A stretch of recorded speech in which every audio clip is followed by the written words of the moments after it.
आता कर्मचाऱ्यांनी त्यांची मागणी काय करावी हा त्यांचा अधिकार आहे, पण नेहमीच राज्यकर्ते आणि कर्मचारी संघटना यांचे अतिशय चांगले संबंध राहिले. एक अपवाद मला आठवतोय, त्यावेळेस मी राजकारणात नव्हतो, परंतु वसंतदादा पाटील मुख्यमंत्री असताना 52, 53, 54 काहीतरी दिवस त्यावेळेसचा एक संप झालेला होता.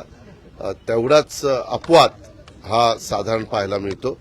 मात्र नंतरच्या वेळेस थोडंसं पुढं मागं झालं, परंतु वेळोवेळी मार्ग निघाले, ज्यामध्ये शेवटी त्यांना चर्चा करावी लागेल, आम्हाला चर्चा करावी लागेल आणि त्याच्यातनं मार्ग त्या ठिकाणी काढावा लागेल. काल खरं तर एवढं व्यवस्थितपणे मुख्यमंत्री महोदयांनी सांगितलेलं होतं. माझी तर कर्मचारी संघटनांना, कर्मचाऱ्यांना, त्या संपामध्ये सहभागी झालेल्या सगळ्यांना विनंती आहे की बाबा तुम्ही हे संप मागे घ्या. सरकार तुमच्या जुन्या पेन्शनच्या बाबतीमध्ये पॉझिटिव्ह आहे, याबद्दल शब्द कालच मुख्यमंत्र्यांनी दिलेला.